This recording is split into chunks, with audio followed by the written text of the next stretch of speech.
சர்க்கம் 39. பூமியை தோண்டினார்கள். அனற்கொழுந்து போல் சுடர்விடும் விஸ்வாமித்திரரை பார்த்து அவர் கூறிய கதையை கேட்டு மகிழ்ச்சி பொங்க ராமன் அவரிடம் கேட்டார். ஐயனே, என்னுடைய முன்னோர்கள் எவ்வாறு வேள்வி செய்தார்கள்? மகத்தான அந்த வரலாற்றை விரிவாக தெரிந்து கொள்ள விரும்புகிறேன். ஆர்வம் நிரம்பிய அந்த சொற்களை கேட்டதும் ராமனை பார்த்து சற்றே நகைத்தார் போல விஸ்வாமித்திரர் சொல்லுற்றார்.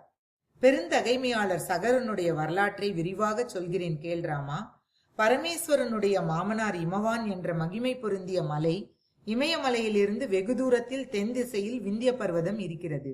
நேர் எதிராக உள்ள அவை இரண்டும் ஒன்றையொன்று பார்த்து கொண்டிருக்கின்றன.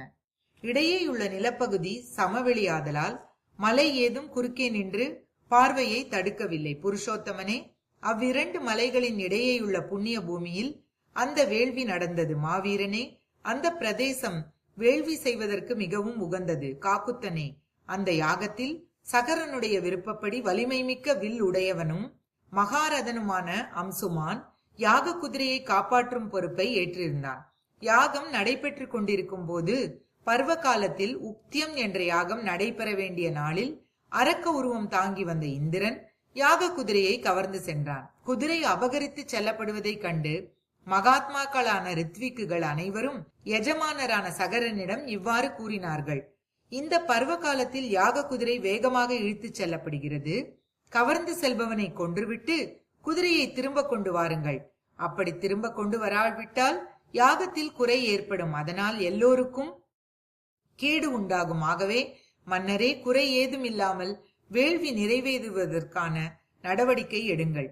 அந்த அரசவையில் உபாத்தியாயர்கள் சொன்னதை கேட்ட மன்னன் தன்னுடைய 60,000 புதல்வர்களையும் நோக்கி கூறினான். ஆண் வீரர்களே, புத்திரர்களே, அரக்கர்களின் செயல்பாடுகளை அறியேன். இந்த யஜ்ஞத்தை துவக்கும் போது யஜ்ஞ ரட்சணத்திற்கான மந்திர ஜப ஆகுதிகளை செய்துவிட்டுத்தான் இந்த வைதிகர்கள் தொடர்ந்து நடத்துகிறார்கள். அன்பு செல்வங்களே, உங்களுக்கு மங்களம் உண்டாகட்டும். நீங்கள் எல்லோரும் சென்று குதிரையை தேடி கண்டுபிடியுங்கள். சமுத்திரத்தின் எல்லை வரை சென்று அகில புவனத்திலும் ஒவ்வொரு யோஜனை தூரத்திலும் ஆழ்ந்த கவனத்துடன் செல்லுங்கள். என் ஆணைப்படி குதிரை கண்ணுக்கு படும் வரையில் பூமியை தோண்டுங்கள். குதிரையை திருடி சென்றவனையும் தேடி கண்டுபிடியுங்கள். நான் யாக தீட்சை செய்து கொண்டிருக்கிறேன். இதனால் இதை விட்டு உங்களுடன் வர முடியாது. எனவே நீங்கள் குதிரையை கொண்டு வரும் காலம் வரை பேரன்களோடும் வேள்வி நடத்தும் உபாத்தியாயர்களோடும் நான் இங்கேயே இருக்கிறேன். உங்களுக்கு மங்களம் உண்டாகட்டும். பேராற்றல் படைத்த அந்த அரசகுமாரர்கள் அனைவரும் தந்தையின் ஆணையால் முடுக்கிவிடப்பட்டவர்களாக உலகம் முழுவதிலும் அலைந்து திரிந்து தேடினார்கள். இந்த மண்ணுலகில் ஒரு யோஜனை தூரம் கூட விடாமல் துழாவி பார்த்தும் யாக குதிரையை காணவில்லை.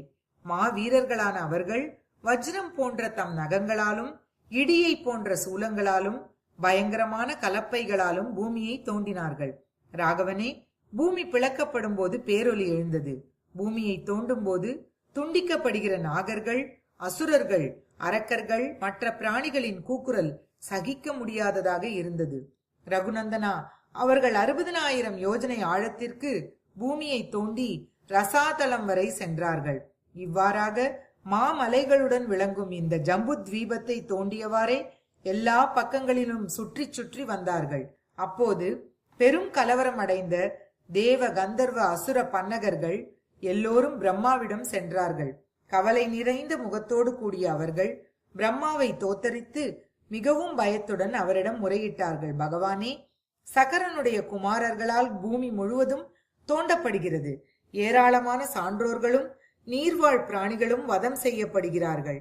இவன் வேள்விக்கு இடையூறு செய்தவன். இவன்தான் அஸ்வமேத குதிரையை திருடி சென்றவன் என்று சொல்லிக்கொண்டு சகரகுமாரர்கள் எல்லா பிராணிகளையும் துன்புறுத்தி வருகிறார்கள்.